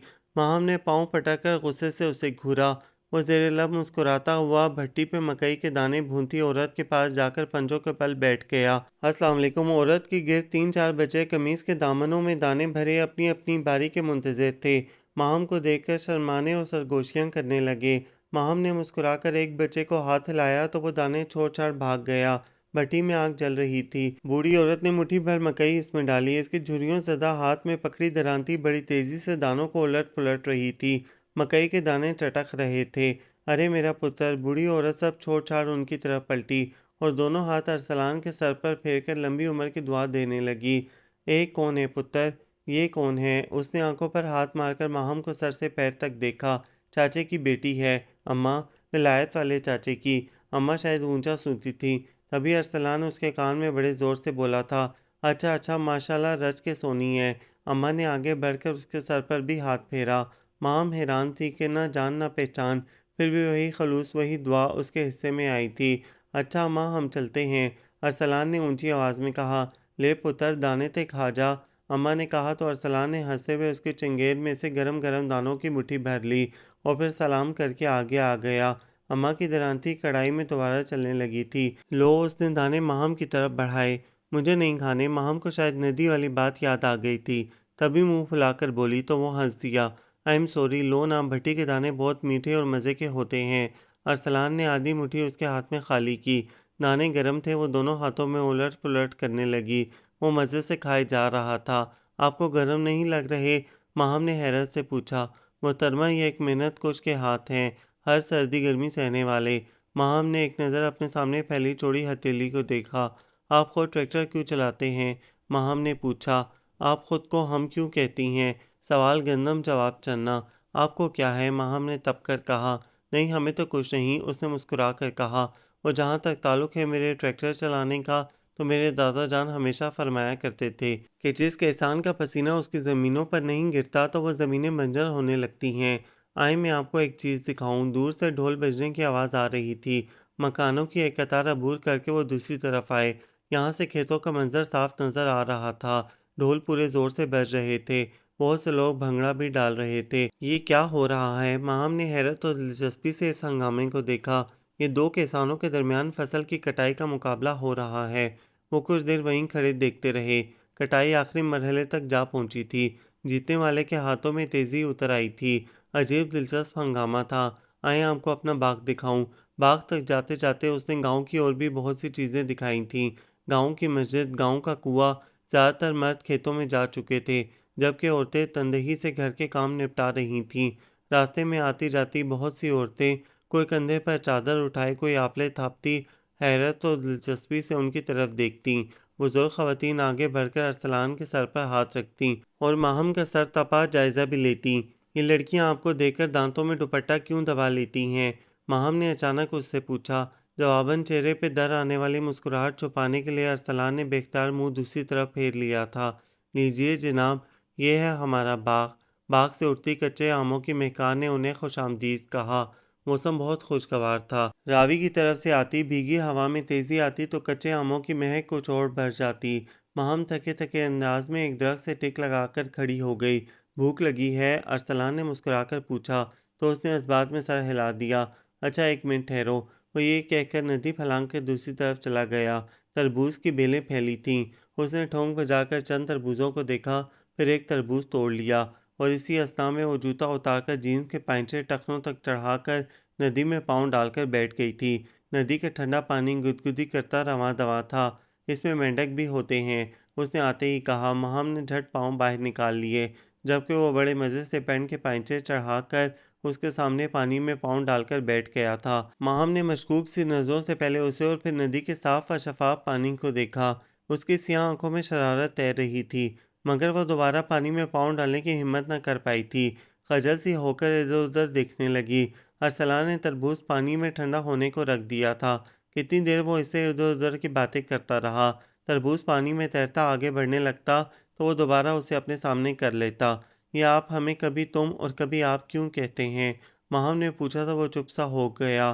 कभी इतनी दूर लगती हो कि बेख्तियार मुंह से आप निकल जाता है, और कभी, उसने एक नज़र उसके गुलाबी चेहरे पर डाली थी, और कभी इतनी नज़दीक कि तुम भी तकल्लुफ़ लगता है। उसने पानी में तैरता तरबूज निकाला, पास पड़ी ईंट पर मारकर दो टुकड़े किए, एक माहम की तरफ बढ़ाया और दूसरा बाएं हाथ में पकड़कर दाएं हाथ की दो उंगलियों की मदद से सुर्ख गूदा निकालकर खाने लगा। जब माहम पर नजर पड़ी तो वह हैरत से कभी उसे तो कभी अपने हाथ में पकड़े टुकड़े को देख रही थी। वो खज्जल सा हो गया। ओ चाचा नूरे, अरसलान ने आवाज़ दी। दूसरी आवाज़ पर चाचा नूरा नदी के पार बने कच्चे कमरे से भाग आया। ओ अरसलान पुत्र। तभी उसकी नज़र माहम पर पड़ी। अच्छा अच्छा, धी रानी भी आई है, वो खुश होकर बोला। चाचा, तुम्हारे पास कोई चम्मच वगैरह होगा? हाँ है, वो भागा गया। थोड़ी देर में डुई उठाकर ले आया। चाचा जी, हमें तरबूज खाना है, अरसलान ने कहा। ओह अच्छा। वो दोबारा कमरे की तरफ आया, एक बड़ा सा छुरा और परात उठा लाया। उसने जल्दी जल्दी तरबूज की काशें की। भाई जी और बाजी जी, छीनो भागी आ रही थी। भाई जी, वो बीबी जान कहती हैं सारा दिन इधर ही गुजार दोगे, रोटी नहीं खानी? खाना भी खा लेंगे, पहले तुम इधर से सलाद के लिए चीज़ें तोड़ लो, और खरबूजे भी, अरसलान ने कहा तो वो भागते हुए चाचा नूरे से एक टोकरी ले आई। ककड़ियाँ, टमाटर और खरबूजे तोड़कर टोकरी में रखकर उसने सर पर उठा ली। अरसलान उनके आगे चला जा रहा था। चीनों की जुबान हस्बे मामूल चल रही थी। ये बाग चौधरी साहब ने लगाया था और बाकी चीज़ें भाई जी ने लगाई हैं। सारे फ्रूट, फल, सब्जियां शहर वालों को भी जाती हैं। वो लोग तो ऐश कर रहे हैं भाई जी की वजह से। हर रोज़ ताज़ा दूध मक्खन जाता है। छीनो, बड़ी ज़ुबान चलती है तेरी। अरसलान ने मुड़कर इसे घूरा। लो जी, मैं कौन सा गलत कह रही हूँ? उसने मुंह बनाया। नदी फलांग कर अरसलान ने मुड़कर माहम की तरफ देखा। उसकी आंखों में चमकती मुस्कुराहट। वो चिढ़कर चीनों का हाथ थामकर पुल की तरफ मुड़ गई। उसे यहाँ आए 2 माह हो गए थे। गर्मियाँ अपने पूरे अरूज पर थीं। एक बेकली सी उसके पूरे वजूद का अहाता किए रखती। हम यहाँ आए क्यों थे? लंबी जलती दोपहरों में वो खुद से उलझती रहती। पापा हर फोन पर उसे वापस बुलाते। वो यहाँ से घबराकर शहर जाती तो एहसन की मुंतज़िर निगाहें उसे मज़ीद नर्वस कर देती। वो खुद से लड़ती रहती, उलझती रहती। और एक वो था जिसकी निगाहों में एहतराम भी था और अपनायत भी, और होठों पर मोहब्बत भरी मुस्कुराहट भी, मगर ज़ुबान पर चुप के ताले थे। क्यों नहीं वो कुछ कहता? अकेले कमरे में खुद से लड़ लड़ पड़ती। पिछले 2 दिन से वो शहर गया हुआ था। वो सारा सारा दिन उसकी मुंतज़िर रहती। सब लोग सो गए थे। वो भी कितनी ही देर पलंग पर करवटें बदलती रही, फिर तंग आकर बाहर निकल आई। जलती दोपहर में वो जले पाँव की बिल्ली की तरह घूमने लगी, कमरों में, बड़े बड़े बरामदों में। फिर वो बरामदे में रखे मूड़े पर आ बैठी। न जाने कब उस शख्स की हमराही की ख्वाहिश हमारे दिल में जागी, शायद रोज़े अज़ल से, या शायद उस दिन से जब हम डर गए तो उसके मजबूत हाथ का लम्स हमें हर खौफ से बेनियाज कर गया। अब हम मुंतज़िर हैं और वो बेखबर। उसने अनार के पेड़ पर बैठी चिड़िया को देखा। ज़ेबा कहती थी, महामापी उस शख्स की मोहब्बत समंदरों जैसी गहरी और बारिश के पहले कतरे जैसी पाकीज़ा है। उनसे बढ़कर कोई आपको चाह ही नहीं सकता, मेरा भाई भी नहीं। मगर हमें तो लगता है वो शख्स पत्थर है, हर एहसास से आरी, बेहिस। उसने बेबसी से उंगलियां चटकाईं। क्यों किया ज़ेबा तुम लोगों ने ऐसा? क्यों हमें एहसास दिलाया कि वो हमेशा से हमारा मुंतज़िर था? माँ हम यहाँ क्यों बैठी हैं? अरसलान ने हैरत से पूछा। आप? वो चौंक गई। आप आ गए अरसलान भाई? अजीब सरखुशी उसके वजूद पर छा गई थी। इस बार बहुत दिन लगा दिया आपने। नहीं, 2 ही तो दिन हुए हैं। मगर तुम इतनी गर्मी में यहाँ क्यों बैठी हो? वो इसकी बेताबी नज़रअंदाज करके पूछने लगा। बस ऐसे ही। वो एक लम्हे के लिए चुप हो गई। हमने आपको बहुत मिस किया था, वो पलके झुकाकर बोली। अच्छा? अरसलान ने एक लम्हे के लिए गुलाब चेहरे पर चमकते पसीने के कतरों को देखा। हम अकेले बोर हो रहे थे तो फ़ोन कर लिया होता, वो सादगी से कहकर बीवी जान का पूछने लगा। अंदर हैं, इसने आहिस्तगी से कहा। तो वो इसे भी अंदर आने का कहकर आगे बढ़ गया। वो बेयकीनी से उसकी चौड़ी पुश्त पर नजरें जमाए खड़ी रही, फिर भागती हुई ऊपर चली गई। शाम को चीनू उसे कई बार बुलाने आई, मगर वो नीचे नहीं उतरी। नहाने से पहले सर पर तेल जरूर लगवाना, बिल्कुल ही रुखे हो गए हैं तुम्हारे बाल। अजरा बेगम ने इसे तौलिया कंधे पर रखे बाथरूम की तरफ जाते देखा तो कहा। साथ ही चीनू को आवाज़ देकर तेल की शीशी लाने को कहा। अरसलान मुड़ा खींचकर चारपाई के पास बैठ गया। माहम कहाँ है? उसने तौलिया कंधों पर फैलाते हुए पूछा। ऊपर ही है। अजरा बेगम ने तेल उसके सर पर मलना शुरू किया। अरसलान माहम आजकल बहुत परेशान है, इन्होंने तफक्कर से कहा। महसूस तो मैंने भी किया है अम्मी, मेरा ख्याल है वो यहाँ एडजस्ट नहीं कर पाई। हो सकता है, मैं सोच रही हूँ आप शुजात भाई से बात कर ही लूँ, इन्होंने कहा तो वो चुप सा हो गया। अम्मी मेरा ख्याल है आप रहने दें। क्यों? वह हैरान रह गई। आप देख तो रही हैं वो यहाँ खुश नहीं है। अरे अगर यहाँ खुश नहीं है तो तुम इसे शहर ले जाना, मुझे तो बस तुम लोगों की खुशी अजीज़ है। बस मैं जल्द ही बात कर लूँगी भाई शुजात से, उन्होंने कतई लहजे में कहा तो वो झुंझला गया। कमाल करती हैं अम्मी आप भी, वो कोई गांव की पली बड़ी दबू सी लड़की नहीं है जो चुपचाप इस खोंटे से बन जाए जिससे आप लोग चाहें। वो अपने फैसले खुद कर सकती है। तो फिर क्या करूं मैं? इन्हें गुस्सा आ गया। अम्मी आप कुछ दिन इंतज़ार कर लें, पहले मैं उससे बात कर लूं, उसने कुछ सोचते हुए कहा। क्या बावले हो गए हो? भला ऐसा भी हुआ है कभी? इन्होंने इसके सर को ठहुका दिया। अम्मी अब वो आपका ज़माना नहीं रहा, वो आज के दौर की बाशऊर लड़की है। अच्छा, पर अपने बाप और बीबी जान को खबर ना होने देना, उन्होंने कुछ सोचकर इजाज़त दी। तभी माहम आ गई। आओ माहम, अजरा बेगम ने प्यार से पुकारा। वो अरसलान को अक्सर नज़रअंदाज करके उनके पास आ गई। अरसलान ने एक नज़र उसके मुज़म्मिल से चेहरे को देखा और तौलिया उठाकर बाथरूम में घुस गया। ना आप चलते ना देते हैं रास्ता हमको। थकी थकी सी ये शामें, ये ऊँगते हुए दिन, ऊँगते सुलगते और जलते हुए दिन, रकुजान को काटते लम्हात। कहाँ जाऊँ, किधर जाऊँ? क्यों आए थे हम इस देश में? सिर्फ दर्द के मोती समेटने? वो अपने घुटनों पर सर रखे रोए जाती। पापा का इसरार बढ़ता जा रहा था और एक दिन उन्होंने कहा कि वो टिकट भेज रहे हैं। वो सुनकर गुमसुम सी हो गई। हाँ तो ठीक ही है, किसके लिए रुकें? उसके लिए जो रगे जान से भी ज़्यादा करीब है, मगर जलते हुए सूरज जैसा। छूना चाहें तो हाथ जल जाए। काश उसने दूर उड़ती कूंजों की कतार को देखा। काश मामा आप हमारे पास होती, हम आपको सब बताते, आपकी गोद में सर रखकर बहुत सा रोते, सब कुछ कह देते आपसे, हम क्या चाहते हैं, किसको चाहते हैं। यस, दरवाजे पर दस्तक के जवाब में उसने खुद को नॉर्मल करने की कोशिश की। माहम, अरसलान की आवाज़ पर उसने बेख्तियार पलटना चाहा, मगर खुद पर काबू पाकर यूं ही खिड़की से बाहर झांकती रही। माहम, उसकी आवाज़ में कुछ ऐसा था कि इसका दिल धड़क उठा। जी? वो मुंतज़िर थी, मगर जवाब एक गहरी चुप थी। आपको बीबी जान बुला रही हैं, वो बहुत आहिस्तगी से कहकर बाहर निकल गया। माहम ने मुड़कर बंद दरवाजे को देखा और फिर खिड़की के पट पर सर टिकाकर रो दी। क्यों हो जाता हूँ मैं इतना कमज़ोर? क्यों नहीं कह सकता मैं इससे कि मेरी ज़िंदगी में खुशी का दूसरा नाम माहम है? माहम जो सरतापा हुस्न है, चांदनी से बना पैकर, अबर निसा के पहले कतरे जैसी चांदनी। और मैंने उसका सदियों इंतज़ार किया है, मगर वो किसी दूर देश की शहज़ादी है जिसे आखिर लौट जाना है, और मैं डरता हूँ कहीं मैं इसके दर पर सदा लगाऊं तो वो मगरूर शहज़ादी मेरे कासाए दिल में इनकार के सिक्के डालकर चढ़ते सूरज की सरजमीन पर लौट ना जाए। और मुझे ठुकराए हुए और टूटे हुए अरसलान से डर लगता है। गुस्सा गयार की तरह उसके दिमाग पर चढ़ा था। ताई अम्मा, हम वापस पापा के पास जा रहे हैं। उसने बड़ी मुश्किल से खुद को इस फैसले के लिए तैयार किया था। सब उसके अचानक फैसले पर शर्मदर रह गए थे। क्या हुआ पुत्र, दिल नहीं लगा? ताया जान ने उसके सर पर हाथ रखकर कहा तो उसकी आंखें डुबडुबा गईं। बड़ी मुश्किल से उसने खुद को इन नमकीन पानियों में डूबने से बचाया था। ठीक कहा ताया जान, हमारा वाकई यहाँ दिल नहीं लगा। इसने दानिशा खुद को अरसलान की तरफ देखने से रोका था। इसकी बात पर अरसलान की आंखें बुझ सी गईं। हालांकि सारा फसाद इस दिल का ही तो है। हम परसों यहाँ से शहर जाएंगे, उसने कतई लहजे में कहा और इन सब की तरफ देखे बगैर ऊपर चली गई। हाँ ठीक है ना, आखिर कब तक हम झोली फैलाए चंद सिक्के इकरार की आस में बैठे रहेंगे। न जाने कहाँ है उसकी समंदरों जैसी गहरी मोहब्बत। बीबी जान उसे मामा का सारा जेवर देने पर इसरार कर रही थी, जो अब तक उनके पास रखा था। नहीं बीबी जान, आप इन्हें अपने पास ही रखें, हमें इनकी बिल्कुल ज़रूरत नहीं। दर्द के मोती हम जो ले जा रहे हैं वो इनसे ज़्यादा अनमोल हैं। मगर बेटी, ये सब तुम्हारी अमानत हैं। ताई अम्मा की आवाज़ बार बार भरा जाती। हसरत से उसका चेहरा तकती। शाम को उससे जाना था। बीबी जान और ताई अम्मा गांव में किसी फौदगी में गई थी। वो न जाने क्या सोचकर अरसलान के कमरे में आ गई। माप वो इसे देखकर खड़ा हो गया। जी। वो समझ नहीं पा रही थी कि वो उसके कमरे में क्या करने आई है। चुपचाप हाथ की उंगलियां मरोड़ती रही। हम जा रहे हैं। न जाने कैसे उसके मुंह से निकला था। हमें ऐसा नहीं कहना चाहिए। उसे मालूम तो है कि हम जा रहे हैं। वो पछताने लगी। माहम भारी गंभीर आवाज़ पर वो सवालिया नज़रों से उसे देखने लगी। उसने कुछ कहने को लब खोले, फिर सख्ती से लब भींच कर रुख मोड़ गया। नहीं अरसलान, अपनी बात खोने का क्या फ़ायदा। उसने खुद को जिंच की। मैं आपको ड्रॉप कर दूंगा। वो बिला वजह मेज़ पर किताबें ठीक करने लगा। और कुछ, एक आखिरी उम्मीद के सहारे माहम ने पूछा। कह दो कि माहम रुक जाओ। माहम का दिल दुहाई दे रहा था। और कुछ नहीं। आप, माहम ने दोनों मुठियां भींची, आप कभी कुछ नहीं कह सकते। उसने दांत पीस कर कहा और रास्ते में आई छोटी सी टेबल को ठोकर से पीछे करती बाहर निकल गई।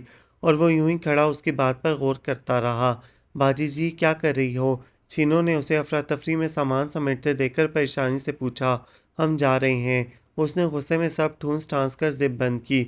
बीवी जान को तो आने दें, या भाई जी को साथ ले लें। अकेली कैसे जाएंगी? छीनो ने दुहाई दी। भाई जी, वो दांत पीस कर उसकी तरफ मुड़ी। सुनो छीनो, हम जा रहे हैं। उसने एक झटके से बैग खींचा। और अपने उन भाई जी से कहना कि इन ज़मीनों और फसलों से ज़्यादा अहम इंसान होते हैं। इनसे बाहर निकल कर देखें। ज़िंदगी इनसे ज़्यादा खूबसूरत चीज़ का नाम है। वो ये कहकर बाहर निकल गई। छीनो हक्का बक्का खड़ी देखती रह गई। फिर सरपट अरसलान के कमरे की तरफ दौड़ी। बहुत सी अनकही बातें जो तेरे बिन अधूरी हैं। रो पहली चांदनी रातें जो तेरे बिन गुजारी हैं। कभी तुमको बुलाती हैं, कभी तुमको सुनाती हैं वो तेरे हिजर के किस्से। महकी सावन की बरसातें, बहुत से बीत गए मौसम, सुनी है बहुत गलियां, तुम्हें अब भी बुलाती हैं आंगन में खिली कलियां। भाई जी, बाजी जी चली गई। कहाँ चली गई? वो एकदम सीधा हुआ। वो जी शहर चली गई हैं। किसके साथ? वो जी अकेली चली गई हैं। और पैदल। और भाई, वो कह कर गई हैं कि अपने भाई जी से कहना कि अपनी ज़मीनों और फसलों से बाहर निकला करें। ओह नहीं नहीं जी। उसने माथे पर हाथ मारा। वो कहती थी कि इनसे ज़्यादा अहम इंसान होते हैं और इन ज़मीनों और फसलों से ज़्यादा खूबसूरत होती है ज़िंदगी। वो तेज़ी से बाहर की तरफ लपका था। ये मशगला है किसी का न जाने क्या चाहे, ना फासलों को मिटाए न फैसला चाहे। मेरी बिसात क्या है, मैं तो हूँ बरगे आवारा, उड़ा के ले जाए मुझको जिधर हवा चाहे। इतना लंबा सफ़र और तन्हा। उसने जूते की नोक से सड़क पर पड़े कंकर को ठोकर मारी। और हम शायद आगाज ही में थक गए हैं। उसने बहुत दूर तक जाती तपती सड़क पर एक थकी हुई निगाह डाली। झूठ कहती थी शैला और ज़ेबा, समंदरों जैसी गहरी, बारिश के पहले कतरे जैसी पाकीज़ा। ऐसी होती हैं मोहब्बतें, अनापरस, खुद गर्ज। उसने भला कहाँ सीखा होगा हारना, मगर हम इसे हराना कब चाहते थे। बस एक बार कह देता, माहम रुक जाओ, हम रुक जाते। मगर कैसा कठोर था कि माहम माहम, वो लंबे लंबे डग भरता उसके पास आया था। उसने आंखें झपक झपक कर आंसुओं को अंदर उतारा, मगर रुकी नहीं। माहम, कहाँ जा रही हो? हाय रे मासूमियत, आपको क्या कहीं भी जाएं। उसने बार बार सामने आने वाली लिट को सख्ती से बैंड में अरसा। अच्छा रुको तो, इतनी गर्मी है, मैं गाड़ी में छोड़ आता हूँ। वो दोनों हाथ सीने पर बांध कर एकदम सामने आ गया। उसे रुकना पड़ा। आपका बहुत बहुत शुक्रिया। ये एहसान मत करें हमारी ज़ात पर। उसने साइड से निकलना चाहा। यह एहसान तो नहीं। वो दोबारा सामने आ गया। रास्ता छोड़ें। वो तमतमाए चेहरे के साथ बोली, तुम्हारा हर रास्ता तो मुझ तक आता है। उसकी आंखें बोल रही थीं, हमारा और आपका रास्ता हमेशा से अलग है। वो चिढ़कर बोली, चलो रास्ते अलग सही, मंजिल तो एक है ना। उसके चेहरे पर बड़ी खूबसूरत मुस्कुराहट आ ठहरी थी। खुशफहमी है आपकी। उसने कतरा कर निकलना चाहा, वो फिर सामने आ गया। आप चाहते क्या हैं? उसे गुस्सा आ गया। अब क्यों रोक रहा है? मोहतरमा, आप अपना शोल्डर बैग घर भूल आई हैं, उसने अचानक कहा। तो उसे याद आया कि सारी रकम तो इसी बैग में है। किराया दूँ? इसकी मुस्कुराहट कुछ और गहरी हो गई। मुझे आपसे कुछ भी नहीं लेना। वो साइड से निकल गई, तभी जूते का नाजुक सा स्ट्रैप निकल गया और उसने बाजू से थाम कर इसे गिरने से बचाया था। अब कैसे जाएंगी? उसकी मुस्कुराहट माहम को कुछ और चढ़ा गई। हम अब भी जाएंगे, वो हठधर्मी से बोली। दोनों जूते उतार कर हाथ में पकड़ लिए। तपती ज़मीन पर पाँव रखते ही जैसे जान निकल गई, मगर जब्त कर गई। अच्छा चलो ये स्लीपर पहन लो। इसने अपने स्लीपर उतारे। खुदगर्ज, अनापरस्त, कठोर। वो ज़ेर-लब बड़बड़ाती आंखों में दर आने वाला पानी सख्ती से पीछे धकेलती आगे बढ़ गई। मोहतरमा, ये इतने सारे खिताब देकर आप जा कहाँ रही हैं? वो दोबारा रास्ते में खड़ा था। ठीक है, मैं हूँ अनापरस्त, मगर मोहब्बतों में तो अना होती ही नहीं। किन मोहब्बतों की बात कर रहे हैं आप? वो तिनक कर बोली। वही जो मुझे तुमसे है। गंभीर आवाज़ का जादू। वो इसकी तरफ झुकते हुए इसकी भीगी आंखों में झांकते हुए धीरे से बोला। वो बैग पटक कर दोनों हाथों में मुंह छुपाकर रो दी। ये सब आप घर में नहीं कह सकते थे। वो चीख कर बोली। हाँ, कह तो सकता था, वो नदामत से सर खुजाता हुआ बोला, मगर मुझे खौफ था कहीं तुम इनकार ना कर दो। और ख़ुद ही मफरूज़े कायम करते रहे। उसने हाथ के पुश से आंसू साफ किए। बस यार, देहाती सा बंदा हूँ, क्या करता, बस इजहार का तरीका ही नहीं सूझता था। तुम ये तो पहनो, देखो पाँव कैसे सुर्ख हो गए हैं। आपके पाँव भी तो जलेंगे। वो स्लीपर पहनते पहनते मासूमियत से बोली। मोहतरमा, ये एक किसान के पाँव हैं। उसने सीने पर हाथ मारकर फ़खरिया लहजे में कहा। जलते सूरज ने भी यह मंजर बड़ी हैरानी से देखा था, जब वो अपने नाजुक से पाँव में बड़े बड़े स्लीपर घसीटती जा रही थी, जिससे बार बार इसके पाँव निकल जाते थे। और उसके साथ वो ऊंचा लंबा देहाती नौजवान अपने नंगे पाँव धरती के सीने पर मजबूती से जमाए चला जा रहा था और दोनों के होंठों पर अलूही सी मुस्कुराहट आ ठहरी थी। आपको ये नावल कैसा लगा? कमेंट्स में अपनी राय ज़रूर दें, हमें इंतज़ार रहेगा। हमारे चैनल को सब्सक्राइब करें, लाइक करें, शेयर करें।